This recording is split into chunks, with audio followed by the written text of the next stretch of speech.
Hi everyone, कैसे हैं आप लोग? होप कि सारे लोग बहुत अच्छे होंगे।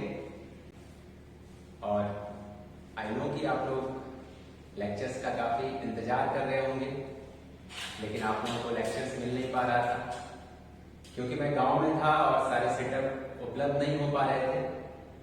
लेकिन अब जो है मैं भागलपुर आ गया हूं और अब आप लोगों को कंटिन्यूअसली जो है लेक्चर्स मिलते रहेंगे।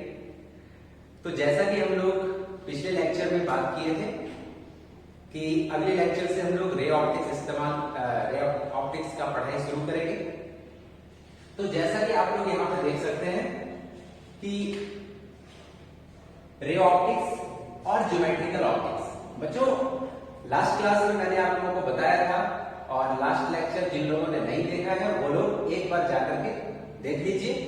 और जितने लोग फिजिक्स जंक्शन के चैनल पे नए हैं वो लोग चैनल को सब्सक्राइब करके बेल आइकन जरूर प्रेस कर लीजिएगा। ओके, तो पिछले लेक्चर में हम लोगों ने देखा था कि लाइट का जो नेचर है वो कैसा है, डबल नेचर है। और डबल नेचर, एक पार्टिकल और दूसरा वेव।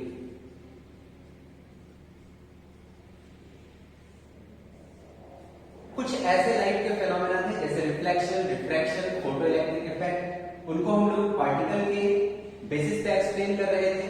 और वेव बेसिस पे जैसे इंटरफेरेंस, डिफ्रैक्शन, पोलराइजेशन मैंने बताया था। ये नेचर के बारे में हम लोगों को ज्यादा जरूरत कब पड़ेगा, जब वेव ऑप्टिक्स हम लोग स्टार्ट करेंगे। इसी बेसिस पे रे ऑप्टिक्स और वेव ऑप्टिक्स नेचर के ही बेसिस पे हम लोगों ने डिफाइन किया था। और वेव ऑप्टिक्स स्टार्ट करने से पहले नेचर का डिस्कशन हम लोग काफी डिटेल में करेंगे क्योंकि वहां पे बच्चों हम लोगों को इसका ज्यादा इस्तेमाल आने वाला है, ठीक है ना।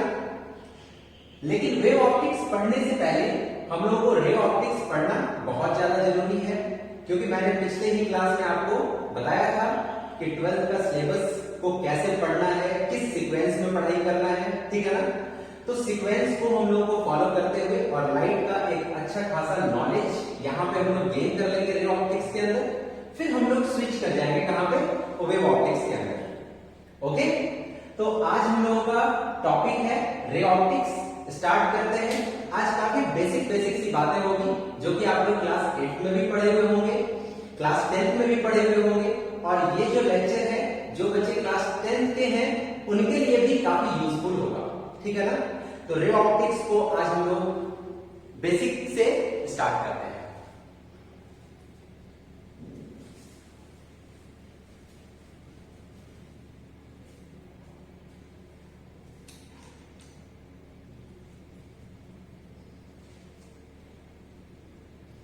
तो बालकों, रे ऑप्टिक्स सर मतलब क्या है? इस रे ऑप्टिक्स का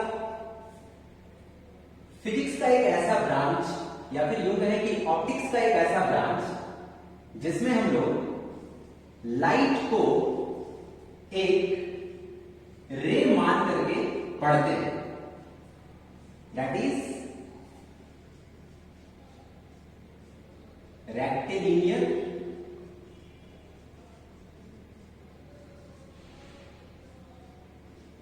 propagation of light.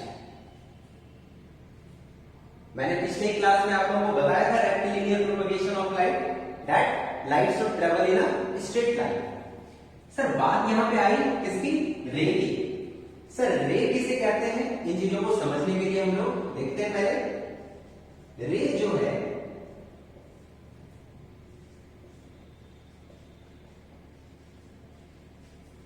The straight line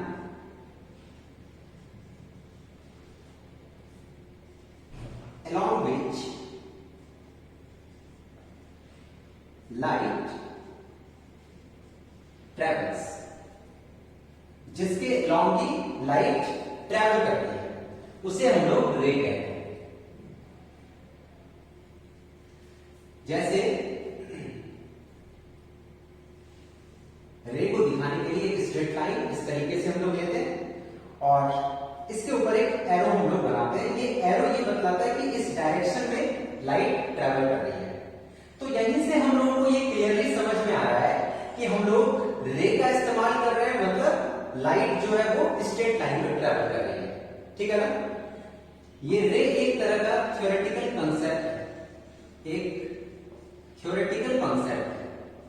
इसका हम लोगों ने इसलिए इस्तेमाल किया क्योंकि ऐसा हम लोग देखते हैं कि जब माइक्रोस्कोप, टेलीस्कोप हम लोग यूज करते हैं तो उसमें जो ऑब्जेक्ट रखते हैं हम लोग, तो उस ऑब्जेक्ट से जो रे ऑफ लाइट निकल करके आती है वो बिल्कुल स्ट्रेट लाइन में आती है।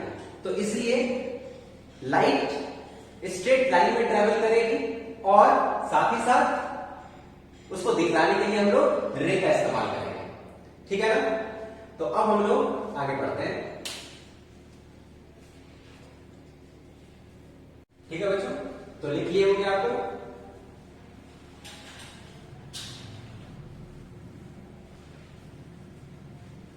तो रे ऑप्टिक्स में हम लोग लाइट का स्टडी एक रे मान करके लाइट को करते हैं। रे मानना मतलब कि लाइट स्ट्रेट लाइन में ट्रेवल कर रहा है, इन बातों को मान लेना है और उसको दिखाने के लिए रे का इस्तेमाल करना है।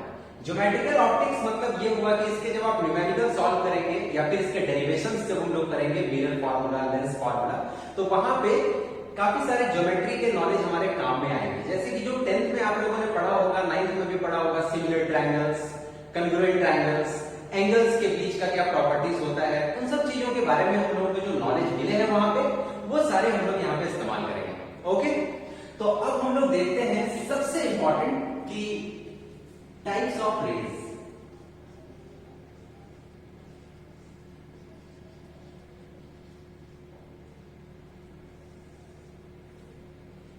In general, there are 4 types of rays. The one is parallel, second one is paraxial, third one is marginal, and the last one is glazing. ये 4 तरह के रेज होते हैं, ठीक है। इसमें से बच्चों जो हम लोगों को सबसे ज्यादा ध्यान देने के लिए है, सबसे ज्यादा जो हमारे यूज में आएगा वो है हमारा पैरेक्सियल रेज, ठीक है। अभी बताते हैं कि कैसे। पैरेलल रेज किसे कहते हैं, पहले इसको हम लोग एक्सप्लेन कर रहे हैं। तो इन कंटेक्स्ट हम लोग सभी जानते हैं कि ये एक क्या है, मिरर है, स्फेरिकल मिरर है। कौन सा मिरर है, कॉनकेव। और ये क्या कहलाता है, इसका प्रिंसिपल एक्सिस।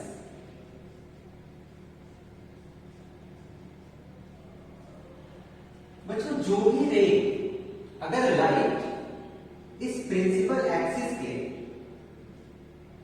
पैरेलल, यानी कि अगर इस प्रिंसिपल एक्सिस से ये एंगल 0 डिग्री फॉर्म करता है, ठीक है, तो इस तरह के रे को हम लोग बोलेंगे बच्चे पैरेलल रे। कौन सा रे बोलेंगे, पैरेलल रे बोलेंगे। और अगर कोई रे इस प्रिंसिपल एक्सिस के साथ काफी छोटा एंगल सबटेंड करता है, ठीक है, जैसे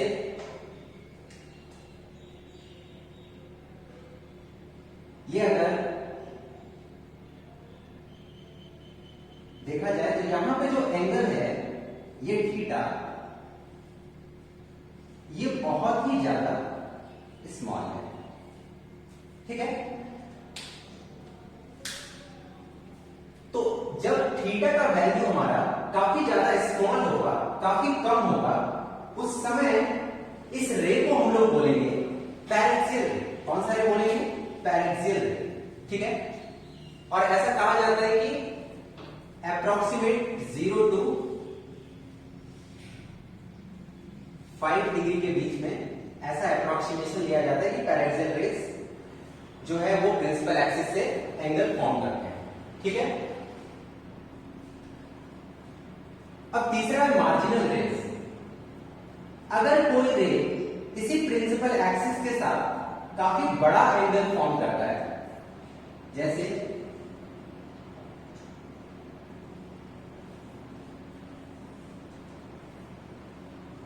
इस तरह का कोई अगर रे है, तो यहां जो थीटा का वैल्यू है बच्चे, ये काफी ज्यादा बड़ा है, 90 से कम है, लेकिन ये इस पैरेक्सियल रेज यानी 5 डिग्री से काफी ज्यादा बड़ा है। तो इसलिए हम ये कह सकते हैं कि इस तरह के रेज को मार्जिनल रेज कहते हैं। और अप्रोक्सीमेटली इसके लिए बोलते हैं कि 5 डिग्री से अगर थीटा का वैल्यू 90 डिग्री के बीच में हो, अप्रोक्सीमेशन ऐसा है, ठीक है, कि ये हमारा थीटा अगर 90 डिग्री से कम हो और 5 डिग्री से बड़ा हो तो ये मार्जिनल रेज, मतलब ये दिमाग में रखना है कि जो रेज प्रिंसिपल एक्सिस से ज्यादा एंगल बना रहे हैं, ठीक है। और ग्रेजिंग रेज उसे बोलते हैं जो प्रिंसिपल एक्सिस के साथ 90 डिग्री का एंगल सबटेंड करता है, यानी कि नॉर्मल इंसिडेंट अगर हम लोग बात करें तो वो ग्रेजिंग रेज कहलाता है, ठीक है बच्चों। तो आप इसे लिखिए और मैं इसके बारे में कुछ बताता हूं आपको, ठीक है।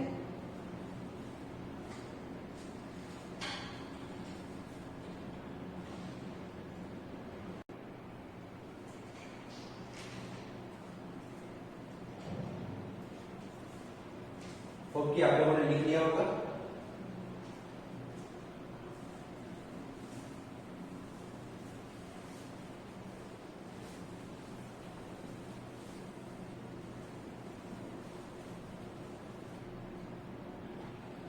बच्चों पैरेक्सियल रेज की अगर हम लोग बात करें तो पूरे के पूरे ऑप्टिक्स में ऐसा हम लोग एजम्पशन लेकर के चलेंगे कि सारे के सारे जो रेज हैं, all rays must be paraxial,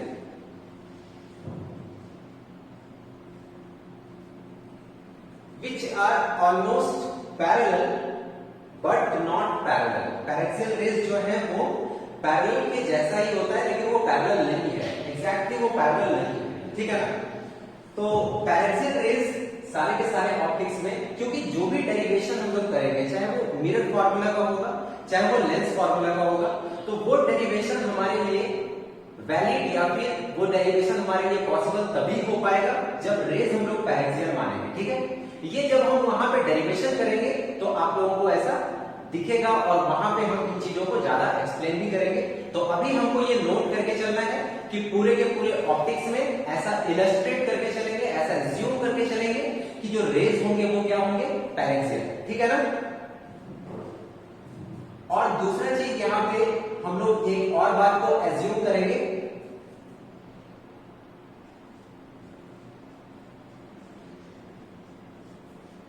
aperture of spherical mirror or lens should be very small, ठीक है। तो ये दो एजम्पशन हमारे लिए काफी इंपॉर्टेंट है पूरे के पूरे ऑप्टिक्स में, हमारे लिए ये एजम्पशन। और जितने भी रेज हैं, जितने भी रेज होंगे हमारे ऑप्टिक्स में, वो सारे के सारे पैरेक्सियल हम लोगों को ऐसा मान करके चलना है, ठीक है। नोट कर लीजिए इसको आप।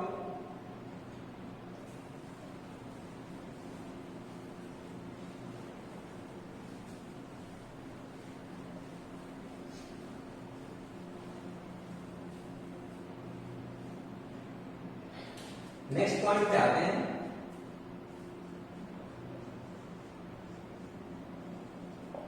Beam.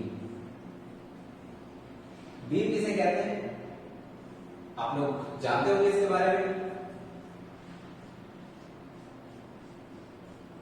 Collection of raise, collection और बंडल्स ऑफ रेज जो है उन्हें हम लोग क्या बोलते हैं, बीम बोलते हैं, ठीक है। और ये जनरली 3 तरह के होते हैं। पहला जो बीम है इसे हम लोग बोलते हैं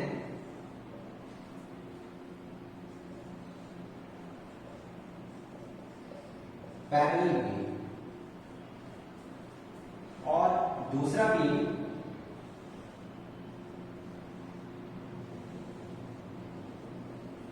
किसे बोलते हैं बच्चों,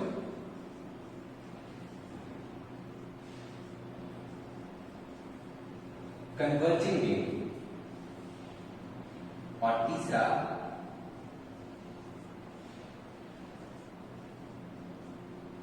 डाइवर्जिंग बीम।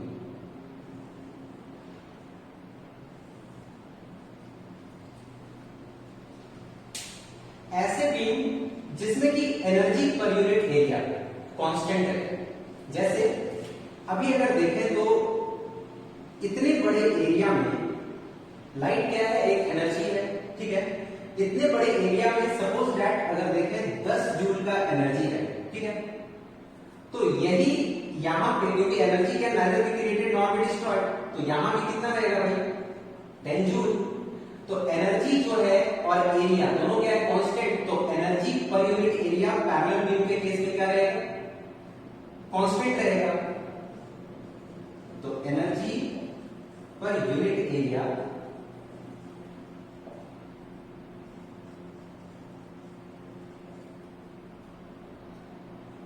Remains constant. और कन्वर्जिंग बीम में देखिए कि अभी अगर सपोज दैट 10 जूल का एनर्जी इतने बड़े एरिया में है और फिर 10 जूल का एनर्जी इतने छोटे से एरिया में, यानी एरिया डिक्रीज हो गया और एनर्जी कांस्टेंट ही है, तो एनर्जी पर यूनिट एरिया क्या हो इंक्रीज हो गया। Energy per unit area increases. और सिमिलरली इस केस में क्या होगा बच्चों, तो energy per unit area decreases.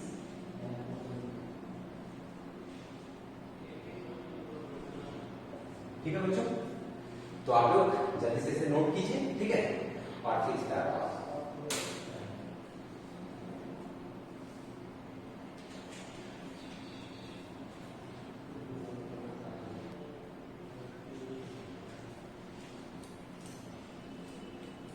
और क्या आप लोगों ने लिख लिया होगा।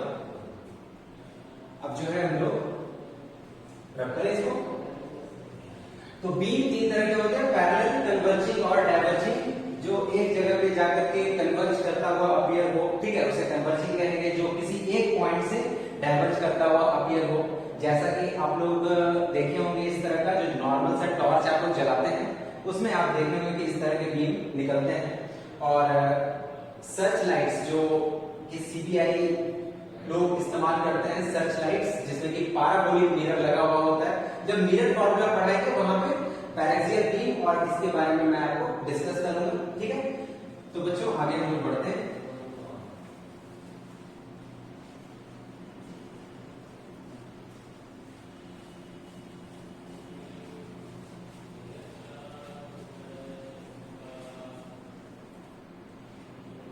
ठीक है, तो अब है नेक्स्ट, ये सब कुछ बेसिक बात है रे और बीम के बारे में, ठीक है, जो कि आप लोग पहले से भी जानते होंगे। जो लोग नहीं जान रहे इन चीजों को अच्छे से जान लीजिए। और अब हम लोग आगे टॉपिक पे आते हैं, रिफ्लेक्शन ऑफ लाइट। क्या होता है रिफ्लेक्शन ऑफ लाइट? तो रिफ्लेक्शन का कॉन्सेप्ट तो सब लोगों को पता है। सर रिफ्लेक्शन मतलब क्या है? बाउंसिंग बैक, ठीक है ना। अगर किसी बॉल को किसी दीवार पे हम लोग फेंकते हैं, ठीक है, तो वो दीवार से टकरा करके सेम मीडियम में वापस आ जाती है, उसे ही हम लोग क्या कहते हैं रिफ्लेक्शन। जो कि इंट्रोडक्शन वाले लेक्चर में जब हम नेचर को डिस्कस कर रहे थे तो वहां भी आप लोगों को कुछ हम बताए थे, ठीक है। तो अब जो है यहाँ पे हम लोग देखते हैं रिफ्लेक्शन ऑफ लाइट। तो क्या होगा,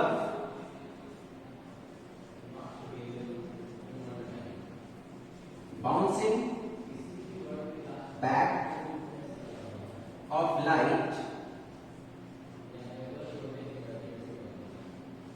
in the same medium after striking any surface or boundary. किसी बाउंड्री या किसी सरफेस सच एज कैसा मिरर, ठीक है, मिरर आप लोग जानते हैं प्लेन मिरर, स्फेरिकल मिरर, ठीक है।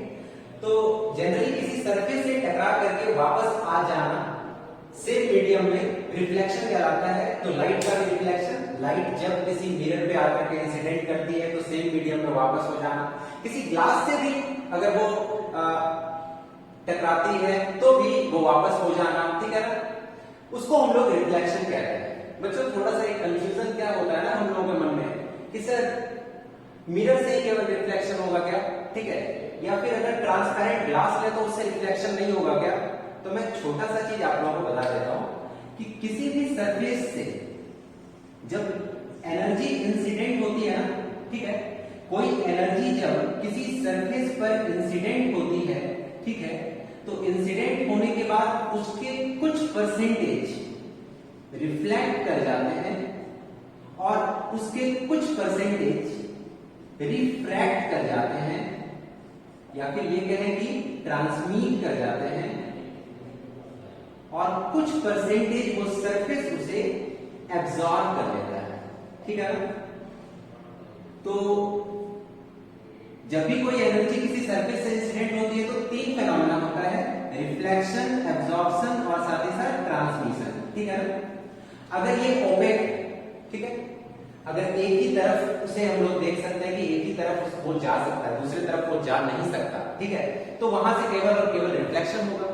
और अगर सरफेस ऐसा है कि वो ट्रांसपेरेंट है तो वहां से रिफ्लेक्शन भी होगा, रिफ्रैक्शन भी होगा, और सरफेस तो कुछ ना कुछ परसेंटेज एब्जॉर्ब करता ही है। तो इसलिए ये चीज सोचना कि केवल मिरर से ही रिफ्लेक्शन होगा, नहीं, मिरर ज्यादा से ज्यादा रिफ्लेक्ट करता है, इसलिए हम लोग रिफ्लेक्शन के लिए मिरर का इस्तेमाल करते हैं। ओके, ठीक है। तो अब हम लोग यहाँ पे आगे बढ़ते हैं। तो रिफ्लेक्शन ऑफ लाइट पे देखें कि अगर सपोज ये कोई एक मिरर है, this is a plane mirror, and if a ray of light gets incident on this,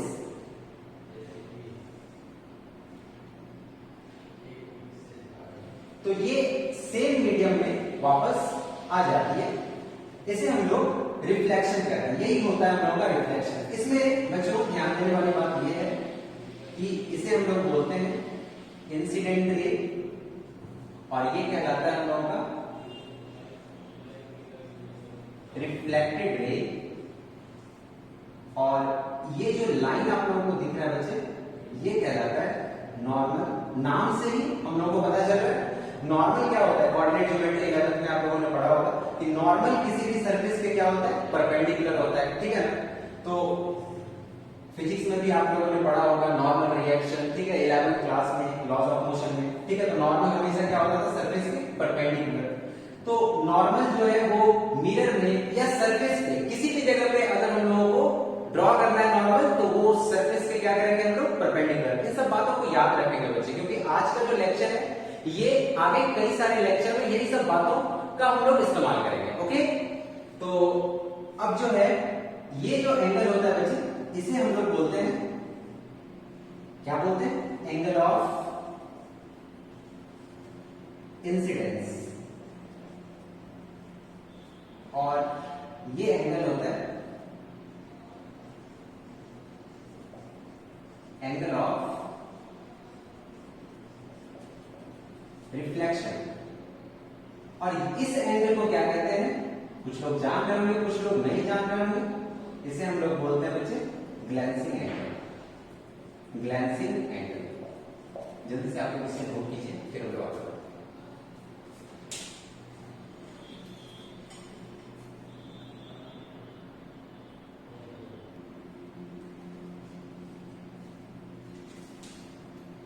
हो क्या होगा, आप लोग लिख लिए होंगे।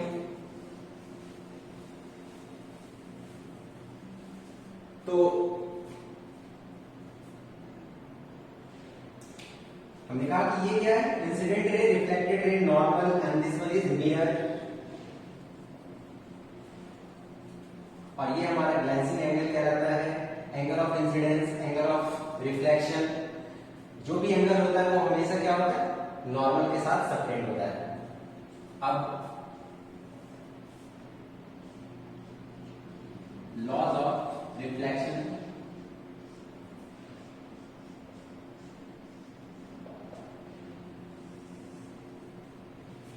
इसमें दो तरह के लॉ हैं। पहला लॉ क्या है? Angle of incidence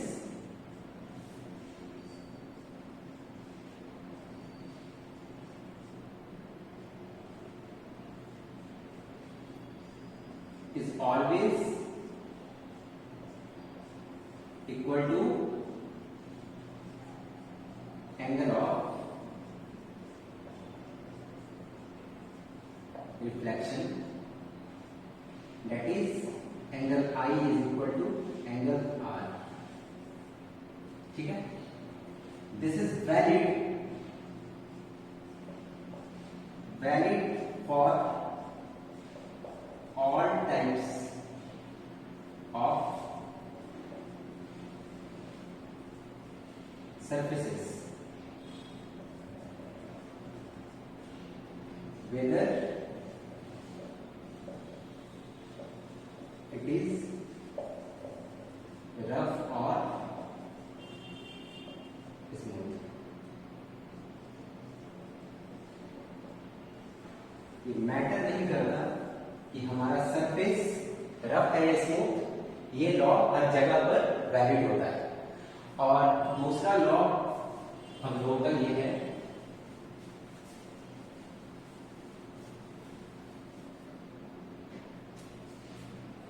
second law,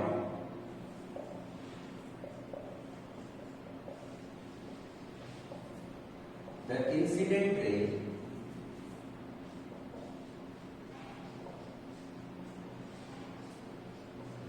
the reflected ray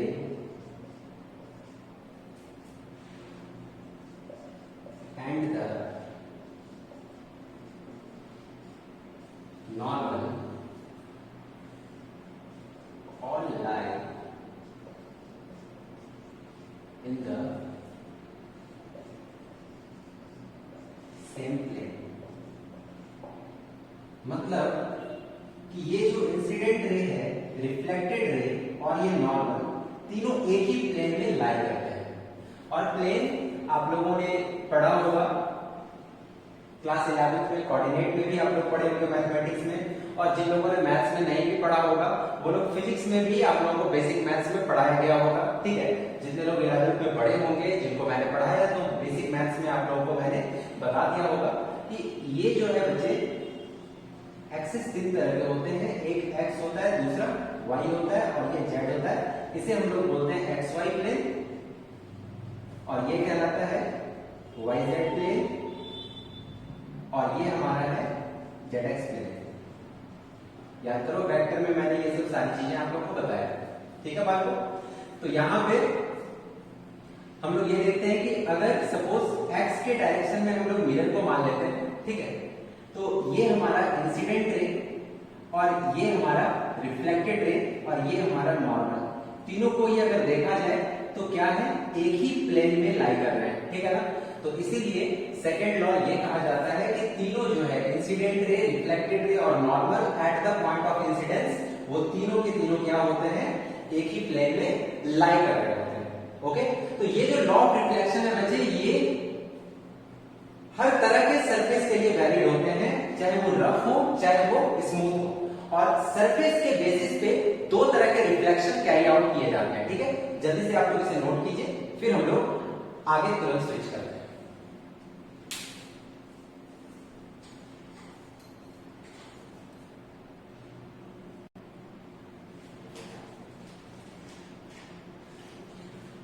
हो गया होगा बच्चों? लिख लिए होंगे आप लोग?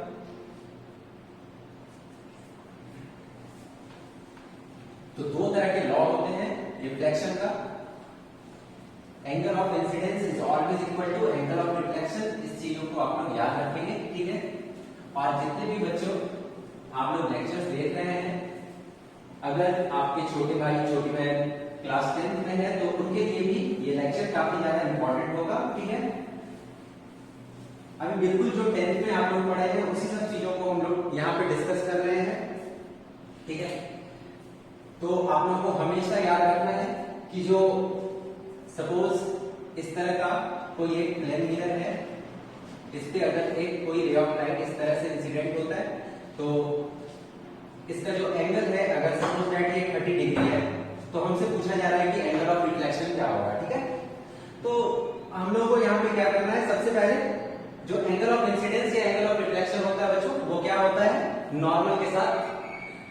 बनाया हुआ एंगल, यानी कि जो इंसिडेंट रे नॉर्मल के साथ सबटेंड करता है उसे एंगल ऑफ इंसिडेंस कहते हैं, और रिफ्लेक्टेड रे जो नॉर्मल के साथ सबटेंड करता है एंगल, वही एंगल ऑफ रिफ्लेक्शन कहलाता है। तो सबसे पहला काम नॉर्मल ड्रॉ करना है, और नॉर्मल क्या होता है, सरफेस के परपेंडिकुलर। ठीक है, इस तरीके से ड्रॉ कर लेना है बच्चे। तो यहां से अगर देखा जाए, ये अगर 90 डिग्री है, ये अगर 30, तो ये वाला क्या हो जाएगा, ऑब्वियस सी बात है, कितना होगा, 60। तो अगर ये 60 डिग्री पे इंसिडेंट हुआ तो ये कितने से रिफ्लेक्ट होगा, 60 डिग्री। ठीक है ना, तो काफी इजी है। ठीक है, हाँ, तो बात कर रहे थे हम लोग कि जो लॉ ऑफ रिफ्लेक्शन है वो सरफेस चाहे स्मूथ हो या रफ हो, वो किसी भी सरफेस के लिए वैलिड है। अब ये कैसे है सर, ठीक है, तो इसीलिए टाइप्स ऑफ रिफ्लेक्शन में हम लोग देखेंगे। टाइप्स ऑफ रिफ्लेक्शन, दो तरह के रिफ्लेक्शन होते हैं। The one is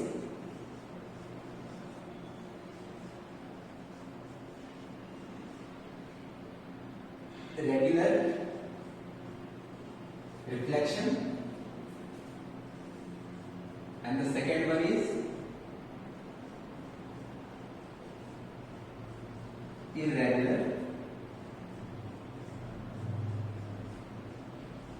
reflection।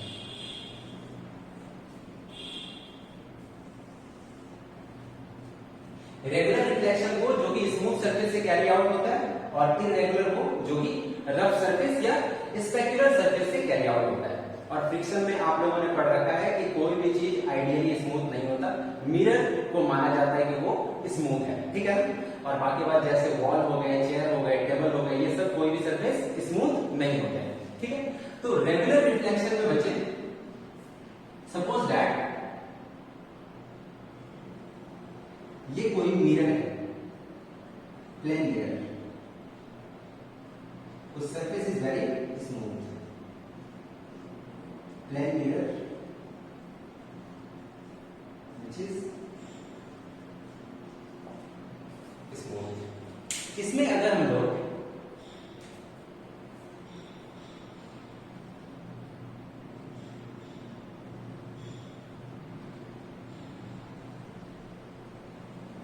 Parallel beam को इंसिडेंट कराते हैं,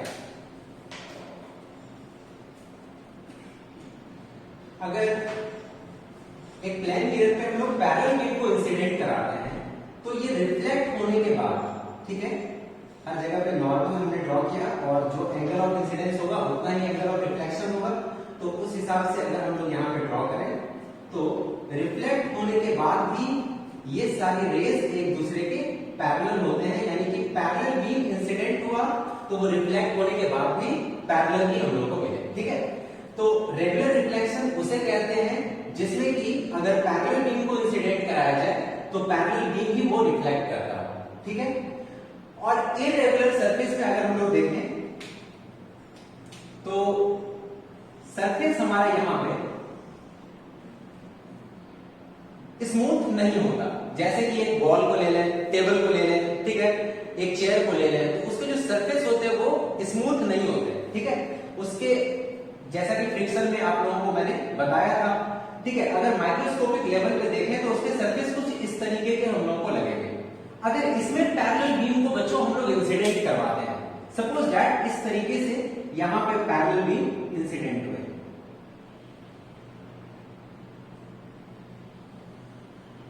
तो ये बीम रिफ्लेक्ट होने के बाद कैसे लगेगा, तो इसके लिए हम लोगों को लॉज ऑफ रिफ्लेक्शन लगाना पड़ेगा, और लॉज ऑफ रिफ्लेक्शन के लिए हमको क्या करना पड़ेगा, पहले नॉर्मल ड्रॉ करने पड़ेगा। और नॉर्मल जैसा कि आप सब लोगों को पता है कि नॉर्मल जो होता है सर वो सरफेस के परपेंडिकुलर होता है। तो ये सरफेस के परपेंडिकुलर कुछ कैसा होगा, इस तरीके से, और यहां पे देखो ये अगर एंगल ऑफ इंसिडेंस है तो ये हमारा क्या हो जाएगा, एंगल ऑफ रिफ्लेक्शन। ठीक है, काफी छोटा है। और यहां पे इस सरफेस की अगर हम लोग बात करें तो सरफेस कुछ ऐसा है, इसके लिए नॉर्मल कुछ ऐसा हो जाएगा, तो यहां पे हमारा ये रिफ्लेक्टेड रे हो जाएगा। और इसके लिए अगर बात करें तो सरफेस कुछ ऐसा है, ये नॉर्मल, और इसके लिए रिफ्लेक्टेड रे ऐसा हो जाएगा। तो मैंने यहां पे क्या देखा कि इस सरफेस पे जब पैरेलल बीम को इंसिडेंट कराया गया तो वो वो रिफ्लेक्ट होने के बाद पैरेलल हमको नहीं मिले, ठीक है ना, इसे हम लोग क्या बोलते हैं, इरेगुलर रिफ्लेक्शन, ठीक है। तो लॉज ऑफ रिफ्लेक्शन हर जगह पे वैलिड है, इन चीजों से आपको पता लग गया होगा। अब इसका क्या है कैरेक्टरिस्टिक, सर हम कैसे पता कर पाएंगे, देखते ही कि ये हमारा रेगुलर रिफ्लेक्शन है और ये इरेगुलर रिफ्लेक्शन। तो पहला चीज तो ये है कि सरफेस को देख लीजिए, अगर सरफेस स्मूथ है तो उससे कैरी आउट होने वाले रिफ्लेक्शन कैसे होंगे, रेगुलर। और अगर सरफेस हमारे रफ है, ठीक है, अगर सरफेस हमारे रफ होंगे तो उससे कैरी आउट होने वाले जो रिफ्लेक्शन है वो हमारे इरेगुलर रिफ्लेक्शन कहलाए। और दूसरा कैरेक्टरिस्टिक प्रॉपर्टी ये है बच्चों, इसे बिल्कुल याद रखेंगे हम लोग कि इस केस में source is visible, source is visible, but in this case surface is visible, surface is visible. इसका क्या मतलब है बच्चों, तो सोर्स जैसे कि एक ऑब्जेक्ट, ऑब्जेक्ट भी क्या है, एक तरह का सोर्स। जैसे अगर यहां पे एक प्लेन मिरर है और इस जगह पे कोई एक ऑब्जेक्ट रखा हुआ है, ठीक है, तो इसका इमेज कब बनेगा, जब इसे हम किसी लाइट में रखेंगे, यानी कि इसके ऊपर जब कोई लाइट है, सपोज दैट यहाँ पे कोई एक बल्ब है इस तरीके से, और ये बल्ब से जो है इस पर लाइट आ रहा है, और लाइट इस पे आने के बाद ये जो है लाइट रिफ्लेक्ट हो रही है और ये रे जाकर के इस मिरर पे इंसिडेंट हो रही है, तो इसका ये इमेज बन रहा है यहाँ पे। तो सिंस की लाइट रे इससे निकल रहा है तो ये भी एक तरह का सोर्स है, ये प्राइमरी सोर्स है और ये सेकेंडरी सोर्स है, इसके पास अपना लाइट नहीं है, तो ऑब्जेक्ट भी एक तरह का क्या है, सोर्स है। तो अगर हम लोग उस सोर्स के सामने मिरर को या फिर किसी स्मूथ सरफेस को प्लेस करें बच्चे, तो हमको क्या वहां पे मिलेगा कि उस सोर्स का इमेज हमको यहाँ पे दिखाई देगा। यानी in this type of reflection, regular reflection, this source is visible, लेकिन इरेगुलर रिफ्लेक्शन में हमको सरफेस विजिबल होता है। जैसे कि आप खड़े हो जाए किसी वॉल के सामने, किसी दीवार के सामने, तो आपको क्या नजर आएगा, आपका चेहरा या आपका फेस तो उसमें नजर नहीं आएगा, आपको क्या वहां पे नजर आएगा, वो दीवार नजर आएगा, आप कितना भी अपने आप को लाइट में क्यों ना रखें, समझ रहे हैं। तो उस तरह का रिफ्लेक्शन क्या कहलाता है बच्चों, इरेगुलर रिफ्लेक्शन, ठीक है। होप कि आप लोग समझ पा रहे होंगे, जल्दी से इसे देख लीजिए और इसको नोट कीजिए, फिर हम लोग आगे के टॉपिक पे स्विच करते हैं।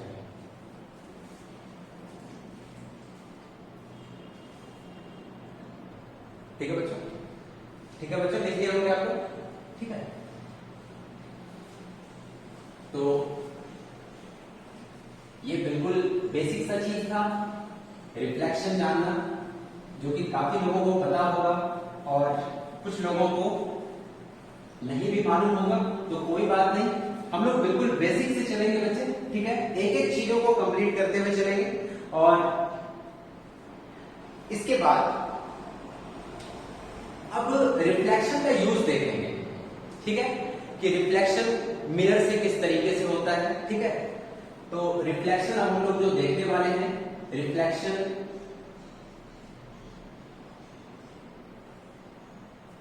पहला प्लेन मिरर से और दूसरा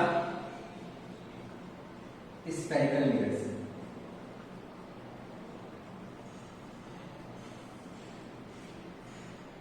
बच्चों ये जो प्लेन मिरर है, प्लेन मिरर हमारे बोर्ड के सिलेबस में तो नहीं है, लेकिन जितने भी इंजीनियरिंग एग्जामिनेशन होते हैं, जो भी कंपटीशन लेवल के एग्जामिनेशन है, उन सारे एग्जामिनेशन में प्लेन मिरर से क्वेश्चन पूछे जाते हैं। और स्फेरिकल मिरर की भी अंडरस्टैंडिंग काफी ज्यादा हमारे सामने क्लियर हो जाएगी अगर प्लेन मिरर को हम लोग बहुत अच्छे ढंग से पढ़ेंगे तो, ठीक है।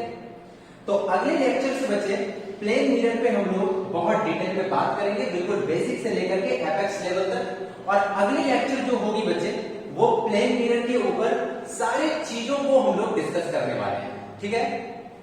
जैसे प्लेन मिरर के ऊपर क्या क्या न्यूमेरिकल्स हैं, प्रीवियस ईयर्स में जेईई में क्या क्या न्यूमेरिकल्स उसमें पूछे हैं, वो सारे न्यूमेरिकल, सारे टॉपिक को हम लोग बहुत अच्छे ढंग से कंप्लीट करेंगे और फिर स्फेरिकल मिरर के बारे में पढ़ेंगे।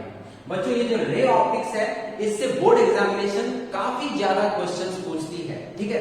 और साथ ही साथ जेईई भी और एडवांस और साथ ही साथ नीट के भी एग्जामिनेशन में इसलिए बच्चों ये जो आपका रे ऑप्टिक्स है ये काफी ज्यादा इंपॉर्टेंट है। इसे आप लोग इसमें करना क्या है कि आपको कुछ और पढ़ने की जरूरत है नहीं, ठीक है। आपको बस लेक्चर देखना है। लेक्चर के अंदर जितने चीजों को मैं डिस्कस कर रहा हूं, जितने क्वेश्चन मैं बता रहा हूं, उसे आप लोग बहुत अच्छे ढंग से कर लीजिए। और बीच बीच में मैं आपको कुछ असाइनमेंट, कुछ क्वेश्चंस भी यहाँ पे देता रहूंगा। आपके जो है लिंक मैं उसका डालता रहूंगा, ठीक है, जो कि आप लोग उसको बनाते रहेंगे और आपको ज्यादा कुछ करने की जरूरत इसमें नहीं है। ये एक इजी टॉपिक है और साथ ही साथ कंसेप्चुअल है, ठीक है। तो इससे आप ज्यादा से ज्यादा मार्क्स कैसे गेन कर पाए, इसलिए आप लगातार इस चैनल पे बने रहिए, ठीक है। और जितने भी लोग नए हैं वो लोग इसे सब्सक्राइब कर दें और आगे सारे लोगों को शेयर करें। और जो लोग क्लास 10th में हैं उनके लिए भी ये काफी इंपॉर्टेंट है। तो अभी अगले लेक्चर से हम लोग प्लेन मिरर की बात करेंगे। तब तक के लिए ऑल द वेरी बेस्ट और आप लोग अच्छे से मन लगा करके पढ़ाई कीजिए, ठीक है। और बाकी बात सब लोगों को हैप्पी ईद, ठीक है।